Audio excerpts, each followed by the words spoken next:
seenaa sheer godha. Dhugaa rabbii akkan durii gammadu sanii miti.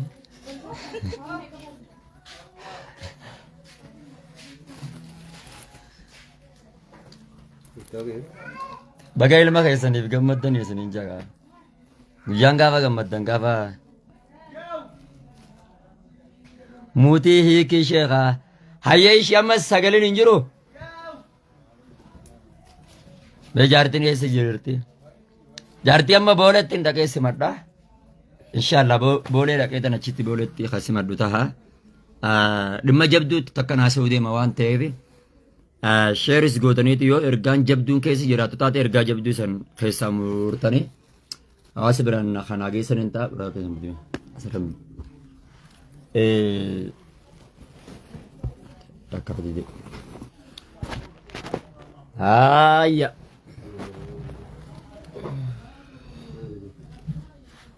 Seyfuddin ya.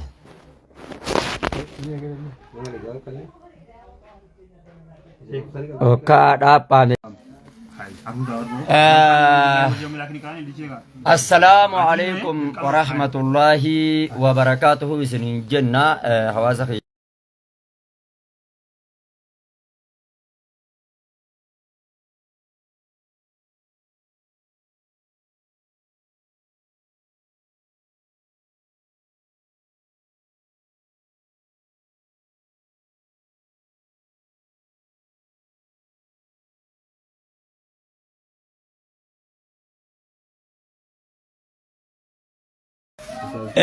Assalamu alaikum warahmatullahi wabarakatuh.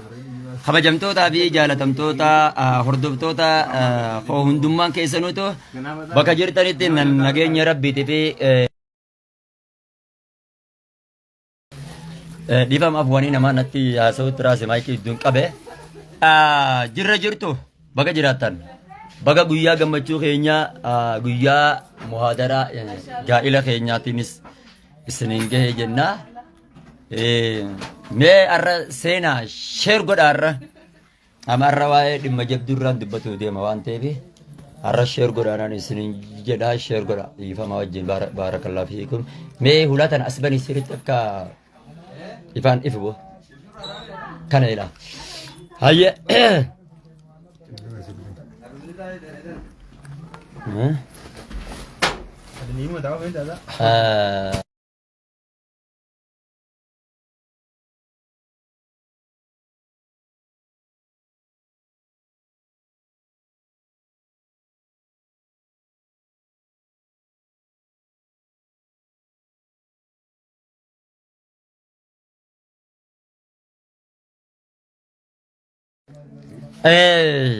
idduudhaan haasa'uuna jenneeti maayikii qaqqabanne hayyee dheeraadha yoonan dhaabbadheesi dheeraadha yoonan dhaabbadheesi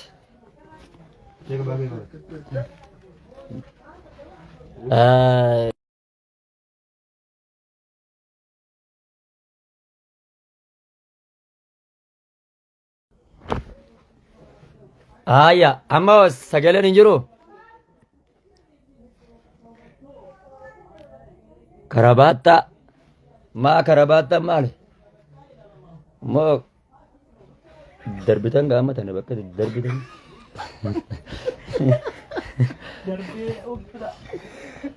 hayya dhugaa rabbi gammachiitutti waa hedduu akka malee godha.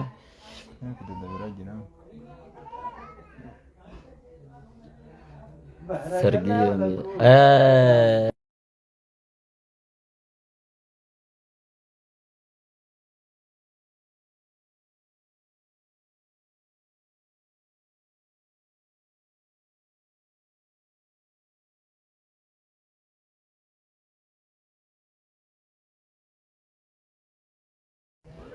hayye idduudhaan namni gammachuudhaaf natti ol yaa'u tira. Dabeetan ergaa dabarfadhee baa bismillaahi assalaatu wassalaamu alaa rasuulillaahi wa alaa aalihi wa ashaabihi wa man tabi'ahum bi ihsaan ilaa yawmiddiin. Summa ammaa ba'd assalaamu alaikum wa rahmatullaahi wa barakaatuhu isiniin ja'a. Kabajamtootaa fi jaalatamtoota keenya bakkuma jirtanitti nageenya rabbiitii fi kan jaalalaa kan gammachuudha isin biraa jiraatuun isiniin ja'a. akkuma beekamu guyyaan har'aa guyyaa gammachuu keenyaati. Gammachuun guddoon gaafan intala magaalaa Boolee Finfinnee handhuura Oromiyaatitti akkuma ishiin dirree xiyyaaraatti gadi buuteen Allah akka gaariitti simadhee Finfinnee keessa fataa zanaa jennee akkasitti iddoo jireenya kootii magaalaa Harar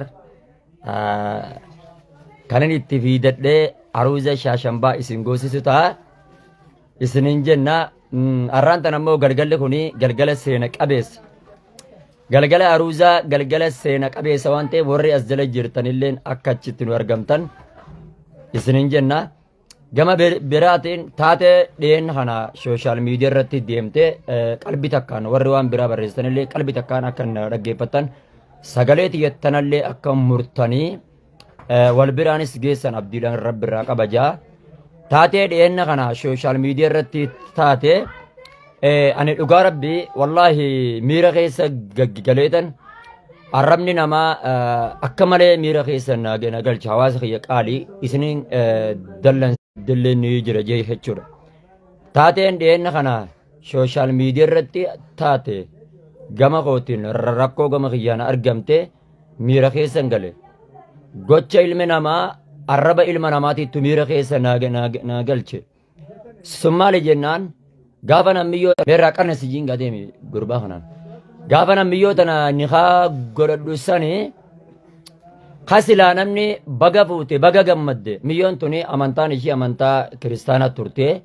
Alhamdulillah baada erga amantaa kiristaanaa turte shahadaa qabatte gara islaamummaa dhufte erga islaamummaa dhufte diin baratte anumaa barsiifate baada ergan barsiifadhee booda waraqaa shahadaa kennee fi jaalalti irraa na qabde akkaataa shari'aan islaamaa baantutti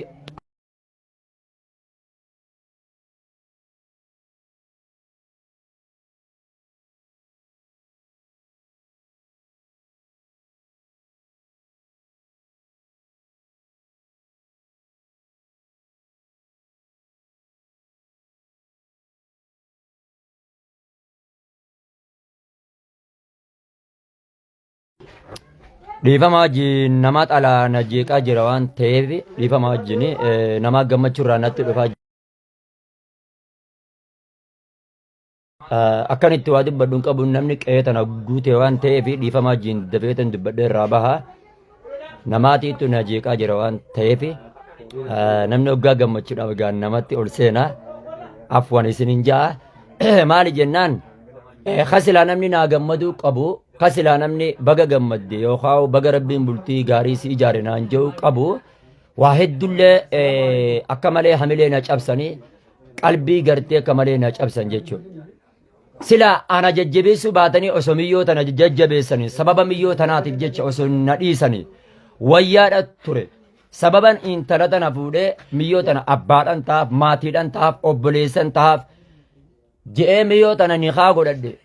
Miyyoon tun isaan malee hin qabdu ummata islaamaati bakka abbaatiif bakka obboleessaa nuutitti bu'aaf amantaa biraa keessallee turtu hin beeytan namni amantaa biraa irraa gara amantaa islaamummaa dhufe akka hangam takka akka inni jeebamu hangam takka inni akka inni arrabsamu hangam takka akka inni qalbiin isaa isa cabxu walumaan beena so dhaggeeffa adda erga akkas taatu taate narratti duuluyyo an gammachuu keessa suuraa ishiitis ta'e viidiyooles ta'e ol baase gammachuu keessa jechuudha ol baase baada ergan viidiyoo gammachuu keessa ol baase booda arrabni namaa kun sheeni dhalaadhaaf suyyuudaa kun gurbaan dhalaa akka waa hin arganitti dhalaadhaaf suyyuudaa garuu alhamdulillah rabbil alamin ni'imaadha miyyootan argachuun kun naaf ni'imaadha alhamdulillah rabbil alamin ni'imaa rabbiin hoggaa gabricha takkaa kenne gaafa rabbiin ni'imaa gabrichaa kenne yaa rabbi kanuma intala tana naafuu kennite alhamdulillah jeetan suyyuuda rabbiidha bu'e wallaahi summa wallah niqaana halaal godhee gaala wallaahi guyyaa niqaa halaal fadhesan gammachuun takkaa hin gammadin hin gammadu osoon qoonqoo hin nyaatin laal hinnaawa gammachuu irraa jechuudha qaatiraa buulee yaa rabbi kanuma intala tana halaal naa guutee naa kennite alhamdulillahi rabbil alamin jeetan sujuuda bu'e yeroon si sujuuda bu'u an viidiyoon sun akkatti gallaqqifamte an hin beeynen hamilee na cabsuudhaaf dhalaadhaaf sujuuddaa je'anii sheeka yeroo jalqabaatiif dhalaadhaaf suyuudinaan jedhanii namoonni hamilee na cabsan namoota hedduudha jechuudha. Ka ustaada booniyyallee jiyayyamanatti illee godhu ni ta'a alhamdulillah maaliree obboleettii teessaniif ustaada booniyyallee ta'u garuu hanjamallee maqaa addaan itti baaftan rakkoo hin qabu.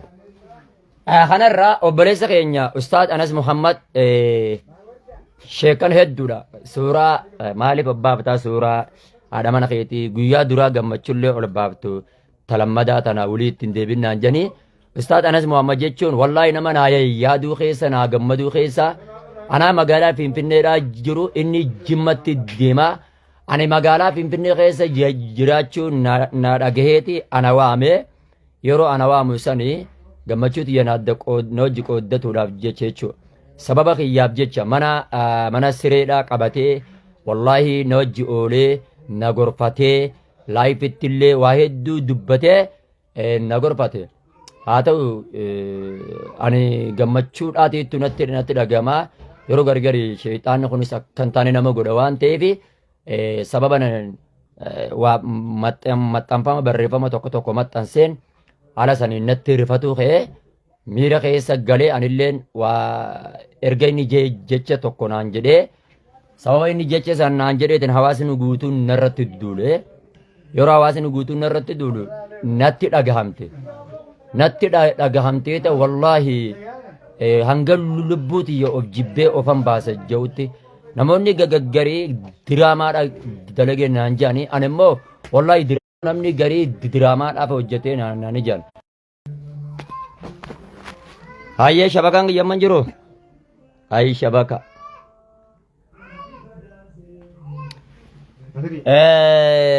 Shabakaadhaan naqa qabee dhiifama hawaasa kiyya. Wallaahi shabakaa takka naqa qabee. Hayyee dubbii bakka irraa dhaabettan kaasaa. Kanaaf ustaada keenya kabajamaa fi ustaada Anas Muhammad illee dhiifama akka gaafadhuun barbaada. Nama akkaan jaaladhuu fi nama akkaan kabaju tokko namni ofii nama gorfatuudhaaf akkas namaan jechuullee danda'a waan ta'eef hawaasni kiyyalleen dhiifama akka naaf gootan ofitti isin fayyifadha. Ulee asirraa achitti akkaataa isin narraa jaalatu akka rabbi narraa jaalatuu fi akka